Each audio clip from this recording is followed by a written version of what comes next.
ஒவ்வொரு ஆண்டும் நீங்கள் வைத்துக் கொள்ள வேண்டிய வழிபாடு என்று சொல்லி அவர் வீட்டுக்கு கொண்டு போய் சாப்பாடு போடுவார். அப்போல்லாம் இங்கே அவ்வளவு திருத்தமாக இல்லை. அதுக்கப்புறம் படிப்படியாக உயர்ந்தது. பெரிய சாலை அமைந்ததுனால அந்த பக்கமே முன்ன கோயிலுக்குள்ளே வரலாம். அதெல்லாம் இப்போ பெருஞ்சாலை நெடுஞ்சாலை ஆனதுனால அது அடைச்சிட்டாங்க. அதனால் அப்படி மிக பழமையான தலங்கள் சென்னையில் இருக்கிற தலங்களில் இந்த வெங்கீஸ்வரர் கோயிலும் ஒன்று. அம்மை சாந்த நாயகி. இப்போ யாருக்கெல்லாம் கோபம் வருதோ அவங்களாம் இங்கே வந்து சாமி கும்பிடலாம், சாந்தம் வரும். எல்லாருமே அதனால் இன்னைக்கு எல்லாருக்கும் வருது. அதனால அங்கே வந்து சாமி கும்பிட்டா சாந்தம் வரும் என்று நாம் இங்கே வந்து வழிபாடு செய்யலாம். நல்ல வேங்கீஸ்வரர் பெருமான், வேங்கை போல நல்ல துணிவு நமக்கு வரணும். அந்த துணிவை தரக்கூடியவர் இவங்க, அமைதியை தரக்கூடியவர். அப்படிப்பட்ட அந்த திருத்தலத்தில் இன்றைய தினம் வழிபாடு நிறைவேற்றிருக்கிறது. இன்னும் திரளாக நாம் வந்து கலந்து கொள்ள வேண்டும் என்று நான் அன்போடு கேட்டுக்கொள்கிறேன். இந்த தலத்தில் இன்றைய தினம் வேங்கீஸ்வரர் கோயிலில் நாம் வந்து இப்போ புதிய சிந்தனையை தொடங்க இருக்கிறோம். இதுகாரும் திருவருட்பயனை ஒரு 2.5 ஆண்டு காலம், ஏறக்குறைய 3 ஆண்டு காலம், ஏறக்குறைய 3 ஆண்டு காலம் நம்முடைய பழப்பிரபாகரன் அவர்கள் அடியேன் கேட்டுக்கொள்ள அதை வந்து 3 ஆண்டு காலம் நடத்தினார். நான் போன முறையே சொன்னது தான், அவர் இது திருவருட்பயன் நடத்தணுமா அப்படின்னு கேட்டார். அதுதான் சிந்திச்சுருக்கிறோம், அதையே தொடர்ந்து சிந்திக்கலாம் அப்படின்னு சொல்லி நீங்கள் ஒன்றா ஒரு மாதத்துக்கு ஒரு குறள் என்று முடித்து, ஒரு அதிகாரம் என்று முடித்து விட்டு அதுக்கப்புறம் நம்ம பெரிய போராட்டம் தொடங்கலாம்னு சொன்னேன். ஆனால் இந்த திருக்குறள் போன்ற செறிவான ஒரு கருத்துக்களை, நம்முடைய சைவ சித்தாந்த கருத்துக்களை எல்லாம் மிகச்செறிவாக திருவள்ளுவருடைய அடிப்படையிலேயே அதை அமைத்து கொண்டவர் நம்முடைய உமாபதி சிவம் அவர்கள். அதனால் அந்த நூலை விரிவாக சிந்திக்கின்ற ஒரு சூழல் மாதந்தோறும் நமக்கு அமைந்தது. அதனை வழங்கிய நம்முடைய பிரபாகரன் அவர்களை பாராட்டுவதில் மிகுந்த மகிழ்ச்சி அடைகிறேன். அவர் சைதாப்பேட்டையில் நடராஜசபை பக்கத்தில் தான் அவங்க அம்மா அவங்க அப்பாலாம் குடியிருந்தாங்க இவரோட. அதுக்கப்புறம் அவர் அங்கே சொல்லின் செல்வர் சிவகுமார் அவருடைய உரையை கேட்டு கேட்டு அந்த உணர்ச்சியினாலே பேசத் தொடங்கி இப்போ சிறப்பாக அவர் பேசிக்கொண்டிருக்கிறார், சொற்பொழிவாற்றி கொண்டிருக்கிறார், நல்ல கருத்துக்களாக சொல்லுகிறார். அதனால் பல இடங்களில் அவர் அழைத்து போற்றுகிறார்கள். அவர் மேலும் மேலும் அவருடைய இந்த உரை வல்லமை பெற வேண்டும் என்றும் அன்போடு நான் விழைகிறேன். அருமையான இந்த தலம், அது நான் சொன்ன மாதிரி இது மிக பழமையான தலம். எனக்கு தெரிஞ்சு நான் ரொம்ப சின்ன வயசில் 5 வயது, கொஞ்சம் அறிவு தெரிந்த வயது, 5 வயதில் தெரியல, 5 வயது காலத்தில் சைதாப்பேட்டைக்கு அப்புறம் பார்த்தீங்கன்னா தேனாம்பேட்டை தான் ஊரே. இடையில ஊரே இருக்காது. அப்படியே கொஞ்சம் வந்தது. அதுக்கப்புறம் தான் நந்தனம் வந்தது. நான் பிறந்த ஆண்டு 1952. அப்பொழுதுதான் நந்தனம் என்ற ஒரு பகுதியை விரிவாக்கம் செய்தார்கள், மக்கள் குடியேறுவதற்காக. அப்போ ராஜாஜி முதலமைச்சராக இருந்தார். அப்போ அதுக்கு என்ன பேர் வைக்கிறது, அது பேர் கிடையாது. சைதாப்பேட்டைக்கு அப்புறம் தேனாம்பேட்டை இடையில எல்லாம் காலியாக இருக்கும், நிழல்கள் வயல்களாக இருக்கும். அப்போ அந்த ஆண்டு நந்தன ஆண்டு, நான் பிறந்த வருடம் நந்தன ஆண்டு. அப்போ ராஜாஜி கிட்ட கேட்ட போது நந்தனம்னு பேர் வைங்கன்னு சொன்னார். அந்த ஆண்டு நினைவு கொள்ளலாம் என்று நந்தனம் என்று பெயர் வைத்ததாக இவருடைய சிறிய தந்தையார் புலவர் நாரா முருகவேல் சொல்வார். நான் நினைவு சரியாக இருக்குமானால் 6வது படிக்கும்போது எங்கள் சித்தப்பா கிட்ட கேட்டேன், நான் பிறந்த வருஷம் நந்தனம் உருவாக்கி சொன்னீங்களே, அங்கே ஏதாவது கல்வெட்டு இருந்தால் இட்டு போங்கன்னு சொன்னேன். எங்கள் அப்பா அதுக்குன்னு சித்தப்பா என்னை சைதாப்பேட்டிலேருந்து பஸ்ஸில் கூப்பிட்டு வந்து நந்தனம் அந்த இப்போ இருக்கிற அந்த சிலை இருக்கு இல்லைங்க, முத்துராமலிங்கர் சிலை, அந்த பக்கம் இறங்கி அப்படியே உள்ளே கூட்டின்னு போய் அந்த இடத்த காட்டினார். பெரிய ஆர்ச் நந்தனம்னு போட்டிருக்கோம், ஆங்கிலத்திலையும் தமிழ்லையும் 2 பக்கம் போட்டிருக்கோம், நந்தனம்னு போட்டிருக்கோம். அப்படி விரிவாக்கம் செய்கிற போது கூட அந்த ஆண்டை நினைவு கூற வேண்டும் என்று ராஜாஜி பெயர் வைத்தார். அவர் நினைச்சிருந்தா ராஜாஜி நகர்னு பேர் வச்சிருப்பார். ஆனால் அப்படிலாம் நினைக்காத தலைவர்கள் இருந்த காலம் அது.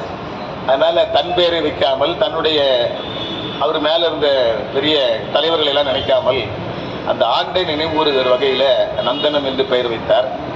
அதுபோல பழமையான ஊருன்னா சைதாப்பேட்டை. இந்த பக்கம் பார்த்தீங்கன்னா கோடம்பாக்கம் தான் பழமையான ஊர். அதுதான் சொல்ல வந்தேன், கோடம்பாக்கம் பழமையான ஊர். பின்னால் அந்த அசோக் நகர், KK நகர்லாம் பின்னால் உருவாச்சு. எனக்கு தெரிஞ்சு உருவாகுது. அதுக்கு முன்னாடி ஊர் கிடையாது, எல்லாம் கழனியாக இருந்தது. இப்போ சிறு வயசில் எங்கள் பள்ளி பருவத்தில், எங்கள் பள்ளிக்கூடலாம் நாங்கள் படிக்கிற காலத்தில் அது நகராட்சி பள்ளி தான் இருந்தாலும் கிருத்திகை அன்னைக்கு 1.5 மணி நேரம் தள்ளி தொடங்குவாங்க. மற்ற நாளில் 9ன்னா அன்றைக்கி 10:30 தொடங்குவாங்க. எங்கள் பாட்டி இருந்தாங்க, எங்கள் அப்பாவுடைய அம்மா சிவகாமி அம்மையார். அவங்க எங்கள் வீட்டில் இருக்கிற எல்லா குழந்தைகளையும், எங்கள் பெரியப்பா பசங்க, எங்கள் கூட இருக்க பசங்க, எங்கள் கூட பிறந்த பசங்க எல்லாரும் குளிக்க வச்சு எல்லாரையும் தயார் பண்ணி வச்சு ஏதாவது சிற்றுண்டிஸ் கொடுத்து வச்சு அப்படியே சைதாப்பேட்டையிலேருந்து சுடுகாட்டு வழியாக வந்து அப்படி வந்தால் அந்த வயல் தருவோம். அந்த வயல் வரப்புலேயே அப்படி நடந்து வந்து இந்த வடபழனி முருகன் கோயிலுக்கு வந்து திருத்தி அன்னைக்கு முருகனை வழிபாடு பண்ணிட்டு திருப்பி அந்த வரப்பு வழியாகவே கூட்டு போய் எங்கள் வீட்டில் விட்டுவாங்க. அதுக்கப்புறம் பள்ளிக்கூடத்துக்கு போவோம்.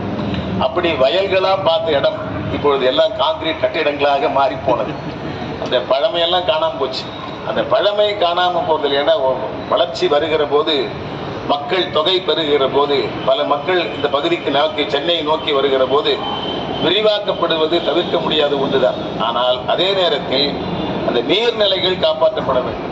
அதெல்லாம் நம்ம காப்பாற்றல. ஏரிகளை எல்லாம் தூர் வாரத்துக்கு பதில் அதை துத்து அதை வந்து நிலமாக மாற்றி விற்று அதில் கட்டடங்களை கட்டி நீர்நிலைகளே இல்லாமல் போனது சென்னையில்.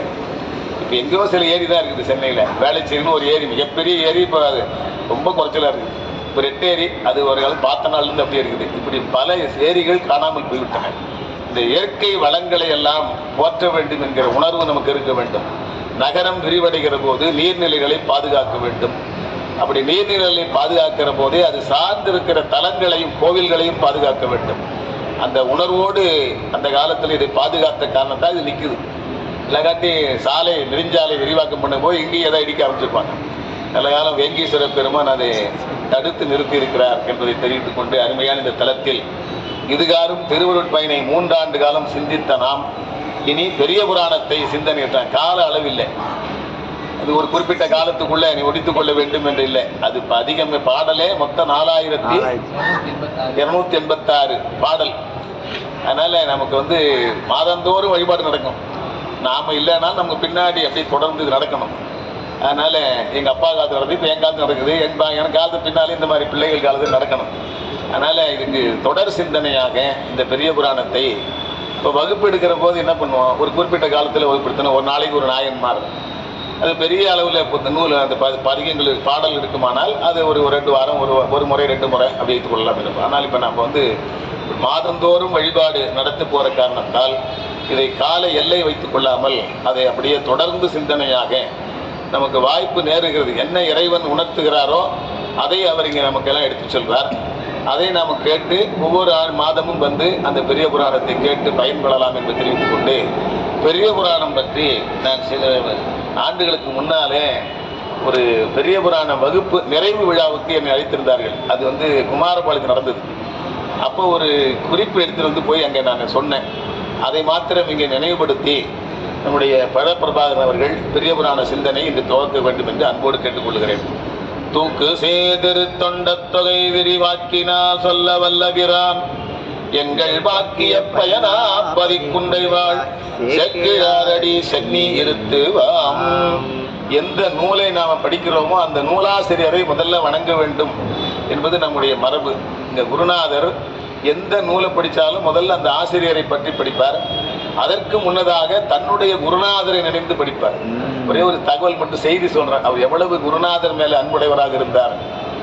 அவர் வந்து மருத்துவமனையில் இருக்கிறார். என்னுடைய குருநாதர் நான் முன்னே சொல்லியிருக்கிறேன், ஈர்த்தென்னை ஆட்கொண்ட எந்தை பெருமான் அழகரடிகள் அவர்கள் கடைசியில் வந்து மருத்துவமனையில் இருந்தார்.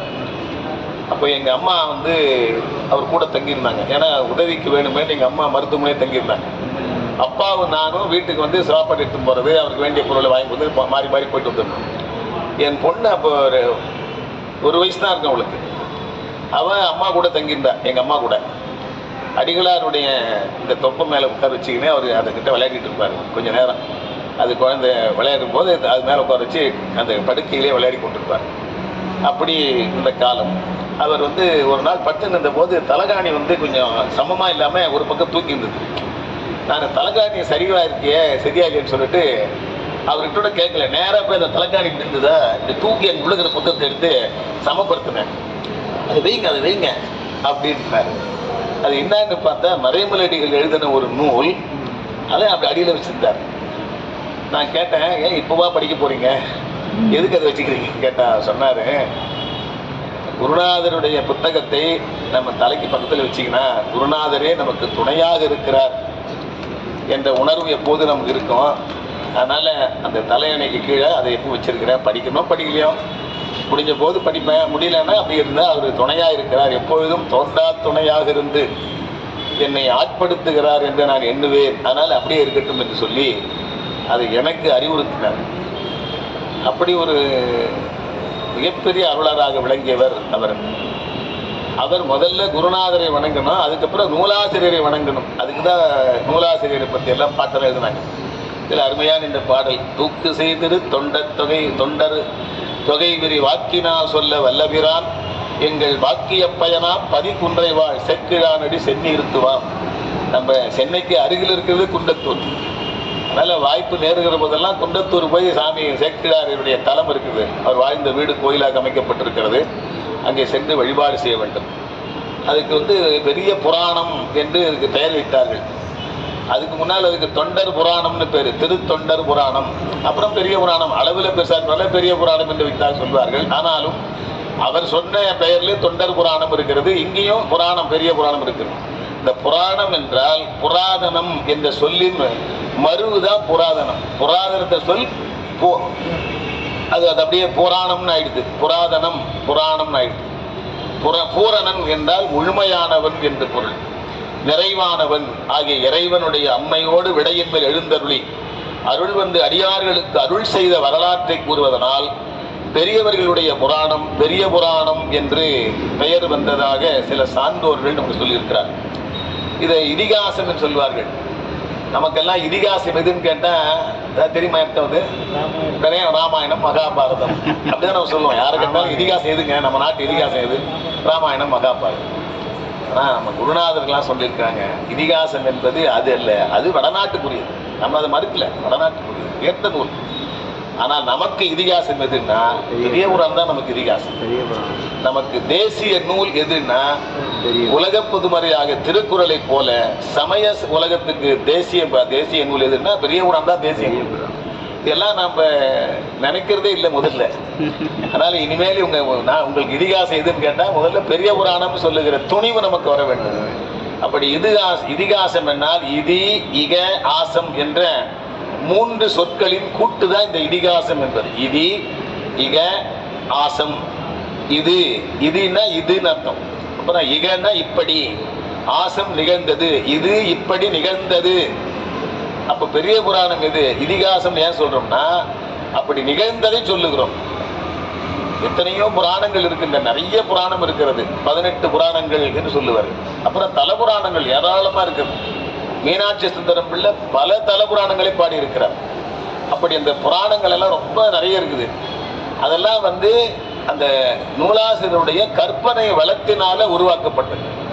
சில செய்திகள் இருக்கும், அதை வைத்துக்கொண்டு கற்பனையாக புனைந்து சொல்லப்பட்ட இதெல்லாம் புராணங்கள். ஆனால் இந்த புராணம் அப்படி இல்லை. இது இதிகாசம், உண்மையான இதிகாசம். இது இப்படி நடந்தது.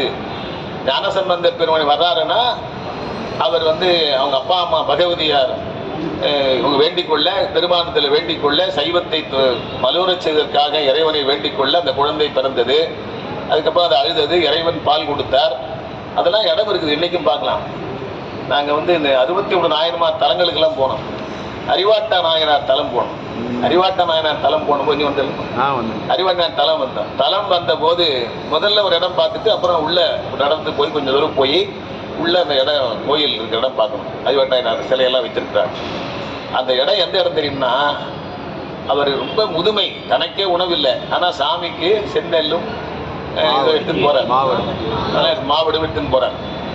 முதுமை காரணம், அவருக்கே உணவில்லை, அதனால தடமாடுகிறார். அப்படி போகிற போது சாமிக்கு வைக்கிற உணவுப் பொருளை ரொம்ப பத்திரமா கொண்டு போறார். அந்த முதுமையும் வறுமையும் உணவில்லாத காரணத்தினால் அப்படி மயங்கு விழுந்தார். எல்லாம் பஞ்சத்தில் இருக்குது. அப்படி அந்த நிலமெல்லாம் வெடிச்சு கிடக்குது. கடல்ல வெளிச்சு பார்த்துருப்பீங்க, எங்க பள்ளமா வெடிப்பார். அந்த இடத்துல பறித்து விழுந்தார். இவர் கொண்டு வந்த மாவடும் அந்த அரிசியா, செந்நெல் அரிசியால் விழுந்து போச்சு. ஐயோ, சாமிக்கு கொண்டாந்து உணவு வீணா போச்சேன்னு அப்படி கழுத்து அறுத்துக்கு போனார். எப்படி கண்ணப்ப நாயனாருக்கு கண்ணை, 2வது கண்ணை அப்படிய போது இறைவன் அவருக்கு சிவலிங்கத்திலிருந்து கை அவரை நெல்லு கண்ணப்பன்னு சொல்றது போல இங்கே அவருடைய கை நிலத்திலிருந்து கை பிடித்ததான். அப்படி பிடித்த போது அந்த சுவாமி கடிச்சு சாப்பிட்ற அந்த மாவடு கடிச்சு அப்படி இருக்கும். கடிச்சு பார்த்துருங்களா, கடிச்சுன்னு சத்தம் கேட்கும். இந்த முழு மாவடு நான் வாயில் கடிச்சு நான் திருச்சி சத்தம் கேட்கும். அந்த சத்தம் கேட்டுதான் விடேன்னு ஒரு மாதிரி அந்த விடேன்னு ஒரு சத்தம் கேட்டுதான். அடியனேன் அறிவிலாமை கண்டும் என் அடிமை வண்டி படிமிசை கமரில் வந்து இங்கு அமுதுசை பரனே போற்றி துடியிடை பாகமான தூயன சோதி போற்றி கொடியணி பவளமேனி புரிசரை புராண போற்றி என்று செக்கிழார் பெருமான் அந்த செய்தி சொல்லுகிறார். அந்த இடத்துக்கு பேர் என்ன? நம்ம நிலம் வெடிப்பு, நீர் இல்லாமைனால, மழை இல்லாதனால வெடிச்சு போகுது. அது நில வெடிப்புன்னு சொல்லுவோம். ரொம்ப அருமையான ஒரு சொல் போட்டார், கமரிடை. அந்த வெடிப்புக்கு பேரு கமரிடை. இப்படி எல்லாம் சொல்லி கூட நம்ம வர மொழியில் பார்க்க முடியாது. அப்படி அந்த கமரிடை வந்து அமுதுசை பரணையை போற்றி நாம கொண்டு வந்த பொருள் கோயிலுக்கு உள்ளகிற பெருமானு கொண்டு வந்தோம், அது இப்படி வீணாக போய்விட்டதே என்று தன்னை அறுத்து கொள்ள முயன்ற போது இறைவன் அந்த இடுக்கில போய் அதை உண்டு சத்தத்தை வெளிப்படுத்தி அவரை காப்பாற்றினார், அவருக்கு அருள் செய்தார் என்று சொல்லுகிற போது அது நிகழ்ந்த இடம் இன்றைக்கு இருக்கிறது. அது சொல்லதான் வந்தேன். அவர் நிகழ்ந்த இடம் நாங்க போய் பார்த்தோம். அந்த இடத்துல ஆனா இந்த மாதிரி நடந்ததுன்னு ஒரு கல்வெட்டு வைக்கணும், வச்சிருக்கிறாங்க பின்னாடி. ஆனால் இன்னும் கொஞ்சம் விரிவாக அந்த பாட்டெல்லாம் போட்டு ரொம்ப சிறப்பாக வைத்துக் கொள்ள வேண்டும். அப்படி எத்தனையோ நாயன்மார்கள், நம்முடைய நாயன்மாருடைய அடையாளங்கள்லாம் இன்றைக்கு இருக்கிறது. அதனால பெரிய புராணம் என்பது இது இப்படி நிகழ்ந்தது என்பதை அப்படியே எடுத்துரைத்தது. நம்ம திருவள்ளுவ நாயனார் அதிகாரம் பாடினார், 133 அதிகாரம் பாடினார். ஒரு அதிகாரத்துக்கு 10 பாடல். அப்படிதான் திருவருட் பயனும் உமாவதி சிவமும் ஒரு அதிகாரத்துக்கு 10 பாடல் என்று வரையறை செய்து கொண்டார். ஆனால் சேக்கிழார் பெருமான் இந்த நாயன்மாருடைய வரலாற்றை சொல்ல வருகிற போது அப்படி ஒரு வரையறை செய்து கொள்ளவில்லை. என்ன காரணம்? வேறு போய் முதலமைச்சராக இருந்தார். முதலமைச்சராக இருந்து பல இடங்களுக்கெல்லாம் சென்று அதையெல்லாம் ஆய்வு செய்து அப்புறம் பெருமான் அடியெடுத்து கொடுக்க அவர் அந்த நூலை பாட ஆரம்பித்தார். அப்ப ஏன் வரையறை செய்து கொள்ளலைன்னா, இறைவன் இவர் என்ன சான்றுகளை பார்த்தாரோ, இறைவன் என்ன உணர்த்துகிறாரோ அதை அப்படியே பாடலாக வடிப்பது என்று அவர் முடிவு செய்து கொண்டார். அதனாலதான் பாத்தீங்கன்னா சில நாயன்மாருக்கு 5 பாடல் தான் இருக்கும், சில நாயன்மாருக்கு 10 பாடல் தான் இருக்கும், சில நாயன்மாருக்கு 100 பாடல் இருக்கும். நம்முடைய ஞானசம்பந்த பெருமானுக்கு 1000க்கும் மேல புராணம் பாதி பிள்ளை பாதி என்று சொல்லுகிற அளவுக்கு பாதி. அது இறைவன் உணர்த்த அதை அப்படியே நூலாக வடித்த காரணத்தால ஒரு நாயன்மார்க்கு இத்தனை பாடல் என்று வரையறை செய்து கொள்ளுங்கள். அண்மையில திருக்கழுக்குன்றத்தில் ஒரு அன்பர் சம்பத் என்ற ஒரு அன்பர், நல்ல கவிஞர், அவர் ஒரு புத்தகம் எழுதியிருக்கிறார், கவிதை நூல் எழுதியிருக்கிறார்.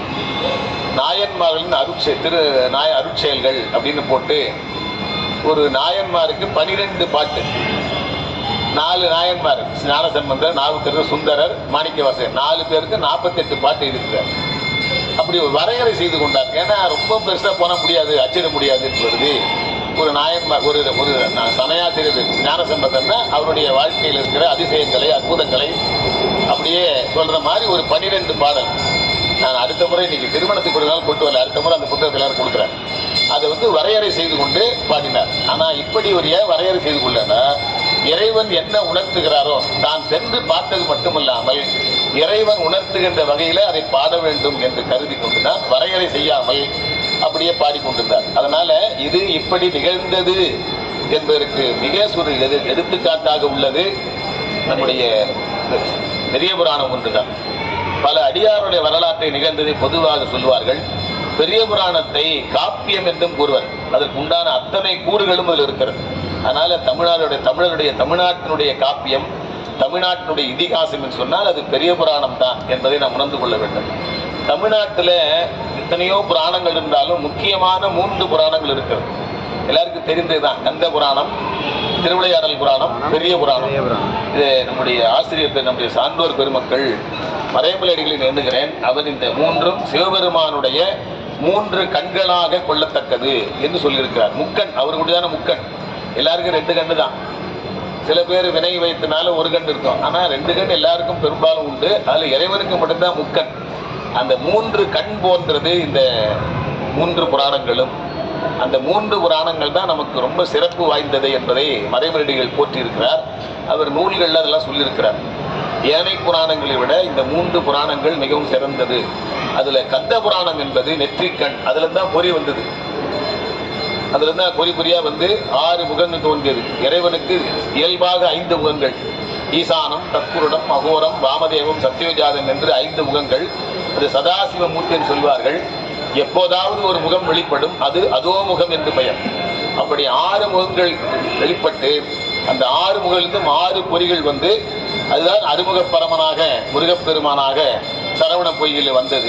அதையெல்லாம் நம்முடைய கந்த புராணம் சொல்லுகிறது. கந்தர் கலிவெண்பா 5 முகத்தோட தோமுகம் தோன்றி திருமுகங்கள் ஆறாகி செந்தெழுத்தினாலும் ஒருவமாய் தீப்பொறி 6 மீட்ப. அது அப்படியே அங்கங்கே போய் கடைசியில் சரவண பொய்களை போய் 6 குழந்தைகளாக அம்மை வந்து அப்படியே சேர்த்து எடுத்தார். அன்னைக்கு அது அப்படியே அந்த 6 முகமும் 18 கண்கள் 12 கரங்களாக வந்தது என்று சொல்வார்கள். அப்படி அது நெருப்பு நெற்றிக்கண்ணிலிருந்து வந்தது. அதனால் அது நெற்றிக்கண்ணுக்கு நம்முடைய கந்த புராணம். அப்புறம் பெரிய புராணம் சூரிய குலம் என்று சொல்லப்படக்கூடிய சோழர்கள் காரணமாக தோன்றியதல்லால் அது வலக்கண், அது வலக்கண். அப்புறம் வந்து நம்முடைய திருவிளையாடல் புராணம் சந்திரகுலம் என்று சொல்லப்படுகின்ற பாண்டியர்கள் காரணமாக தோன்றியதால் அது இடது கண் என்று கொள்ளலாம் என்று மறைமரடிகள் சொல்லியிருக்கிறார். ஒரு குறிக்கோளுடன் வாழ்ந்த அடியார்களின் வரலாற்றை எடுத்து கூறுவதால் மனித சமுதாயம் ஒரு குறிக்கோளுடனே வாழ வேண்டும் என்பதை உணர்த்துகிற நூல் பெரிய புராணம் என்று நாம் சொல்லலாம். பெரிய புராணத்தில் மொத்த பாடல்கள் 4253. இது அப்படியே நியூமராலஜி இப்பெல்லாம் அதான பார்க்குறாங்க. பேர் வைக்கிறது கூட எண் கணிதம் பார்த்து பேர் வைக்கிறாங்க. அது மாதிரி எண்ணாகதை ஒவ்வொன்றாக எண்ணி கூட்டி வந்தால் மொத்த தொகை 4 கூட்டல் 2 கூட்டல் 5 கூட்டல் 3 சேர்த்தா 14 வரும். இந்த 14 கூட்டினா 5 வரும். 5 எழுத்தை அது எப்பொழுதுமே சிந்தித்துக் கொண்டிருக்கிறது என்பதை உணர்த்துகின்ற வகையில் அந்த பாடல் எண்ணிக்கையை அவர் அமைத்தார் என்று சொல்லலாம். அதே போல இத்தகைய புராணம் தொண்டர் புராணம் சேர்க்கிறார். தில்லை ஆயிரக்கால் மண்டபத்தில் ஒரு சித்திரை திங்கள் திருவாதிரை நாளில் அரங்கேற்றம் செய்தார். அவர் எழுதத் தொடங்கிய காலமும் அதே சித்திரை திருவாதிரை தான். ஒரு ஆண்டு தொடங்கி அடுத்த ஆண்டு நிறைவு செய்கிறார். அனபாய மன்னனுடைய வேண்டுகோளுக்கு இணங்க பெரிய புராண அடியாரின் அருள் வரலாற்று கதையை முழுமையாக செல்லத் தொடங்கி அடுத்த ஆண்டு சித்திரை திருவாதிரை நன்னாளில் நிறைவு செய்தார் என்று சொல்வார்கள். அப்படி பல சிறப்புகள் உண்டு. இந்த பெரிய புராணத்தில் நாயன்மாருடைய வரலாற்றை எல்லாம் அவர் சொல்லுகிற போது அதுக்கு முன்னால் அவர் வந்து ஒரு சிறிய இந்த மன்னன் வந்து அப்போ இருந்த மன்னன் எப்போ பார்த்தாலும் அந்த காமச்சுவை உடைய நாடகம் கதைகளையே கேட்டுக்கொண்டு அவன் வாழ்க்கையை செலுத்தி கொண்டிருந்தான். அப்போதான் இந்த மாதிரி வரலாறு இருக்கிறது, பெரியாருடைய வரலாறு இருக்கிறது என்பதெல்லாம் அவர் சொல்லுகிறார். இப்படி சொல்லுகிற போது சரி அதை நீங்கள் நூலாக வடித்து கொடுங்கள் என்று கேட்டபோது தான் அவர் பல இடங்களுக்கு சென்று ஆய்வு செய்து இறைவன் அடியெடுத்து கொடுக்க அப்படி பாடி அந்த வரலாற்றை சிறப்பாக எடுத்து சார்ந்து இருக்கிறார் என்பதை பார்க்கிற போது அதனால இது மன்னரை ஆற்றுப்படுத்தியது. அவர் எங்கோ வேறு சுவையில் இருந்தவரை அந்த சமய சுவையோடு சேர்த்து அவரை நெறிப்படுத்திய பெருமை இந்த நூலுக்கு உண்டுனாலே இது மன்னர் ஆற்றுப்படை என்று நாம் ஒரு வகையில் கொள்ள முடியும் என்பதை சொல்லி நிறைய ஆற்றுப்படை நூல் இருக்கிறது. இது மன்னனை ஆற்றுப்படை செய்தது, அதனால் இது மன்னர் ஆற்றுப்படை என்று சொல்லலாம். அப்படிப்பட்ட சிறந்த நூல். இந்த நூலை நிறைய இது கருத்துக்களை எல்லாம் சொல்ல வேண்டும், நேரம் அதிகமாகி கொண்டிருக்கிறது. அப்புறம் இவர் வேற பேசணும். இன்னும் ஒரே ஒரு கருத்தை மாற்றம் சொல்வேன். நம்முடைய உமாபதி சிவம் அவர் தான் நம்ம சிந்தித்தோம். திருக்குறள் திருவருட்பயன் நூலை சிந்தித்திருக்கிறோம். அவர் எது தரமான நூல் என்று அவர் காலத்தில் அவர் நிறைய நூலை படித்தவர். வடமொழியும் படித்தார், தமிழ் மொழியும் படித்திருக்கிறார். அதனால் 2 மொழியும் அவர் கற்றவர். அவர் வந்து அந்த 2 மொழிகளில் அந்த தமிழ் மொழியில் தனக்கு கிடைத்த படித்த மொழி நூல்களில் எது தரமான நூல் என்று ஒரு செய்யுள் செய்திருக்கிறார். எல்லோருக்கு தரமான நூல்கள் என்று அதை சொல்லுவார். அதில் அவர் சொல்லுகிறார் தரமான நூல் தண்டமிழின் மேலாந்தரம் என்று சொல்லி அது சொல்லுவார். அதில் திருக்குறளை சொன்னார் முதல்ல, அதுக்கப்புறம் திருவாசகத்தை சொன்னார், அதுக்கப்புறம் திருக்குறளுக்கு உரை எழுதிய பரிமேலழகரை சொன்னார், பரிமேல உரை, அப்புறம் இலக்கண நூலாக தொல்காப்பியம், அப்புறம் சிவஞான சித்தியார் சாத்திர நூல், தொண்டர் புராணம் என்ற பெரிய புராணம் என்று இந்த 6 நூல்கள் தான் தரமான நூல்கள் என்று சொல்லியிருக்கிறார். அப்படிப்பட்ட அந்த தரமான நூலாக இருக்கிற அந்த பெரிய புராணத்தை சிந்தனையை நாம் இன்றைக்கு தொடங்குகிறோம். அதுக்கப்புறம் நம்ம தமிழ் மூதாட்டி எது பெரியது, எல்லாருக்கும் தெரிந்த பாட்டு. அதில் வந்து எது பெரியது எது அரியதுன்னு கேட்குறார். அரியது எதுன்னு கேட்ட போது அரியது கேட்கின் வரிவடி வேலோய் அரிது அரிது மானிடராதல் அரிது மானிடராயினும் கூன் குருடு செவிடு வேடு நீக்கி பிறத்தல் அரிது என்று அந்த அரிதை பற்றிலாம் சொல்லி வந்தார். சரி, அப்ப பெரியது எதுன்னு கேட்ட போது தொண்டர்தம் பெருமை சொல்லவும் பெரிதே என்று அந்த பாடலை முடிப்பார். அந்த பாடல் முழுதும் சொன்ன நேரமாகும். அதனால தொண்டர்தம் பெருமை சொல்லவும் பெரிதே என்று தொண்டர்தம் பெருமைதான் பெரிது என்று சொன்னார். அந்த தொண்டருடைய வரலாற்றை மிகப்பெரிய அளவில் இறைவன் உள்ளிருந்து உணர்த்த நேற்று இந்த விழாவில் மோகன்ராஜ் அவர்கள் பேசுகிற போது சொன்னார், அது எல்லாமே பெருமான் சொன்னது தான். எல்லாமே அவர் சொன்னது தான் என்று சொன்னார். அப்படி சோமசுந்தர நாயகர் சொன்னதாக ஒரு வரலாற்றை சொன்னார். அது உண்மையும் கூட. ஏன்னா முதல்ல சொன்னது எல்லோருக்கும் கேட்கிற மாதிரி சொன்னார், அசரீரியாக சொன்னார். மற்றவையெல்லாம் அவருக்கு சரீரியாக இருந்து உள்ளே இருந்தே உணர்த்தினார். அதனால அது முழுதுமே சேக்கிழார் சொன்னதுன்னு சொல்லக்கூடாது. அது சேக்கிழாருக்கு இறைவனே முழுசாக சொல்ல அவர் சொன்னார்ல, உதடு அசைவு பண்ணவர் தான் அவர். அப்படி பெரிய புராணத்துக்கு அவ்வளவு பெரிய பெருமை உண்டு. அதனுடைய பெருமைகளை சொல்லிக்கொண்டே போகலாம். அந்த நேரத்தினுடைய அருமை கருதி இந்த அளவில் நிறைவு செய்து, பெரிய புராணத்தை நாம் இன்று முதல் மிகப்பெரிய ஒரு நூலாக நாம் கொள்ள வேண்டும். தமிழர்களுக்கான அறநூலில் எது என்று சொன்னால் அது திருக்குறள். அது உலகத்துக்கே பொதுமறையாக விளங்குகிறது. சமயத்தினுடைய இதிகாசம், தமிழருடைய இதிகாசம் என்று சொன்னால் அது காப்பியம் என்று சொன்னால் அது பெரிய புராணம் என்பதை நாம் உணர்ந்து அதை போற்ற வேண்டும் என்று சொல்லி, அந்த பெரிய புராணத்துக்கு அருமையான உரை எழுதிய பெருமகனார் சிவக்கமணி ஐயா அவர்கள் அதை பலவாறு ஆய்ந்து ஆய்ந்து ஆய்ந்து ஒரு மிகப்பெரிய பேருரை செய்தார். மாபாடியத்தை போல சிவஞான போதத்துக்கு ஒரு மாபாடியம் சிவஞானம் அளித்ததை போல நம்முடைய பெரிய புராணத்திற்கு சேக்கிழார் பெரிய புராண திருத்தொண்டர் புராணத்திற்கு சிவக்கமணி ஐயா செய்தது மிகப்பெரிய பேருரை. வடமொழியில் அது மாபாடியம் என்று சொல்வார்கள், மாபாஷ்யம் மாபாடியம் என்று. நல்ல தமிழ் பேருரை, அப்படி ஒரு பேருரை வழங்கியிருக்கிறார். அதையெல்லாம் நம்முடைய பழப்பரவாளர்கள் படித்திருப்பார். அதனால் அதையும் வைத்து இணைத்து அவர் இந்த சிந்தனையை தொடங்குவார். அந்த பெரிய புராண சிந்தனையை ஒவ்வொரு மாதமும் தவறாமல் நாம் கேட்டு பெரிய புராணத்தை நாம் அனுபவிப்போம் என்று சொல்லி அதை நெறி நிற்போம். வாய்க்கு இப்போ நேருகிற போதெல்லாம் அதற்கு சான்றுகளாக இருக்கிற அந்த இடங்களை சென்று வழிபாடு செய்து வருவோம் என்று சொல்லி, ஏன் நாம் வழிபாடு அப்பப்போ போகணும், தலைப்பயணமாக போகணும், இந்த மாதிரி நாயன்மார் தலங்களை வழிபாடு செய்யணும்னா இப்படி மக்கள் போய் போய் பார்த்தா தான் அது நிற்கும். இல்லாட்டி ஒரு நாள் அதுவும் இல்லையாகி போகும். அதனால் அதற்காகவாது நாம் வாய்ப்பு நேருகிற போதெல்லாம் பாடல் பெற்ற தலங்களை வென்று வழிபாடு செய்வது போல நாயன்மாருடைய முக்தி பெற்ற தலங்களையும் அவதார தலங்களையும் சென்று நாம் வழிபாடு செய்ய வேண்டும். சீர்காழிக்கு இன்னைக்கு போனாலும் ஞானசம்பந்தர் வாழ்ந்த வீடு இருக்கிறது. அதனால அந்த நினைவுகளெல்லாம் போற்றப்பட வேண்டும். அப்போ அது பாதுகாக்கப்படும் சொன்னால் நாம் வாய்ப்பு நேருவெல்லாம் அந்த இடங்களுக்காக சென்று பார்க்கணும். அது மாதிரி பல இடங்கள் இருக்கின்றன. அப்படிப்பட்ட நிலைகளிலே அதை போற்றுகின்ற வகையில் நம்முடைய பெரிய புராணத்தை நாம் தொடர்ந்து ஒவ்வொரு மாதமும் சிந்திக்கின்ற வகையில் இந்த நிகழ்ச்சியை நாம் அமைத்திருக்கிறோம். அதை தொடங்கி வைக்கிற வகையில் சில முன்னுரைகளை சொல்லி இந்த பெரிய புராண சிந்தனையை தொடர் சிந்தனையை தொடங்கி வைப்பதிலே நான் மிகுந்த மகிழ்ச்சி அடைகிறேன்.